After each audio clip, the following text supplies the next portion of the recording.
Okay, I'm going to try to make this one as quick as possible because I realize that talking about legal documents isn't the most exciting thing in the world, but this topic is personal for me, and I'll explain why in a moment. Okay, so there are 3 legal documents that every adult needs. And when I say every adult, I mean every adult. So hang with me if you have children over 18. And by the way, I am not an attorney and none of this is legal advice, so please talk to one before you start downloading templates from the internet and copying and pasting your name into them. Now let's start with your last will and testament and what could go wrong if you don't have one.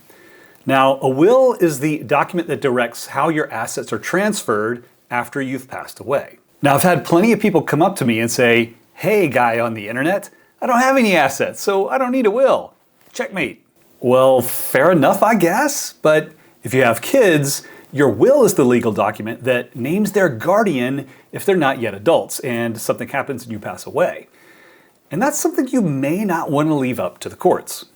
If you do have some level of assets, then dying without a last will and testament will absolutely make things more complicated for your heirs, and could even lead to legal battles and strife among your family. Now, if you don't like your heirs, then this may be a good way to harass them from the grave. If you die without a will, it's known as dying intestate, and your assets' disposition will be decided by the intestacy laws of your state. Basically, your next of kin is decided for you by your state of residency. However, it's likely that not all of your property will pass this way.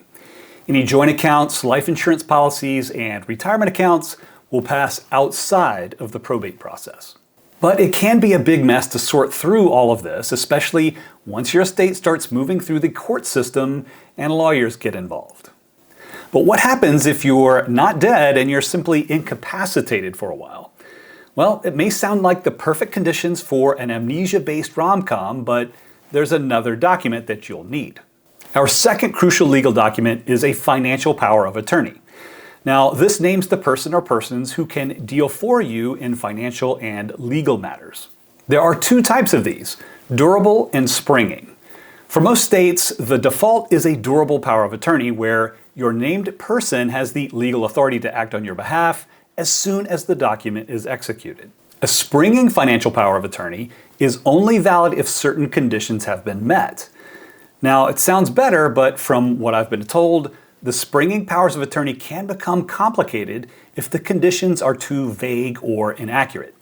So your attorney may steer you away from the springing powers and more towards the durable powers depending on your state of residence.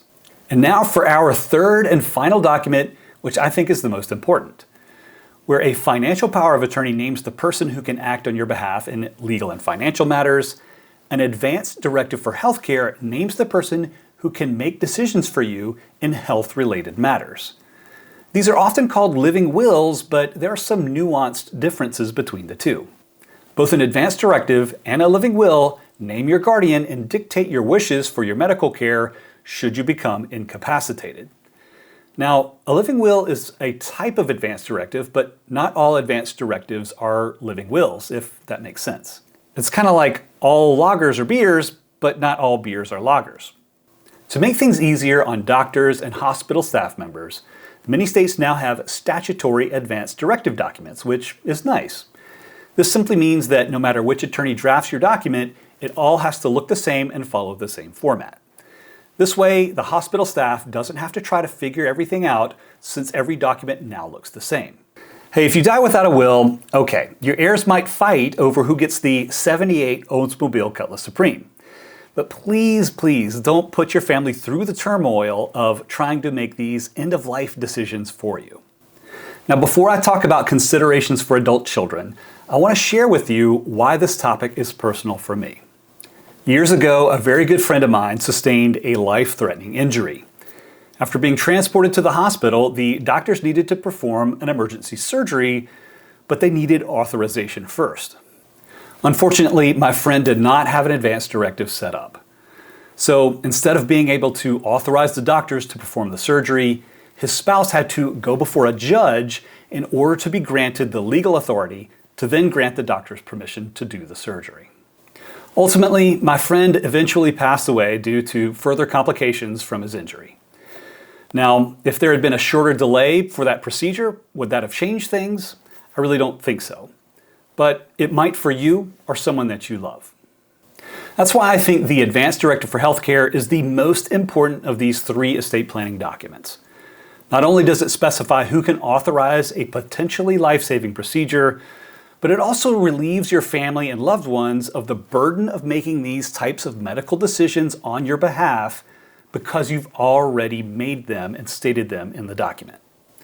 Okay, so what about trusts?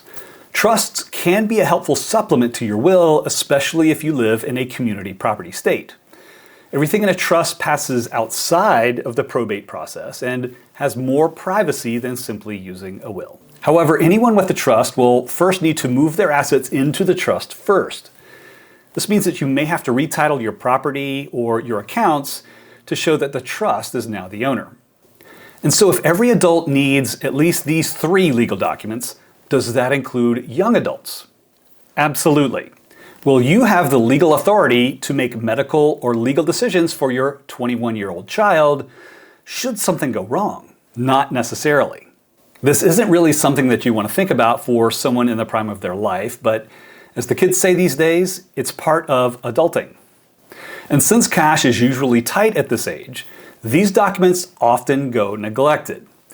That's why I would recommend that you talk with your attorney about having these legal documents created for your adult children the next time that you have your own estate planning documents updated. Go ahead and bring the kids into the attorney's office with you so they can see and understand the process. It's a gift that they'll totally appreciate a couple of decades down the road, maybe. Having your estate planning documents squared away is one of those level 2 items in our hierarchy of financial needs. If you want to see where you fall in the hierarchy, check out this video to learn more. I'll see you there.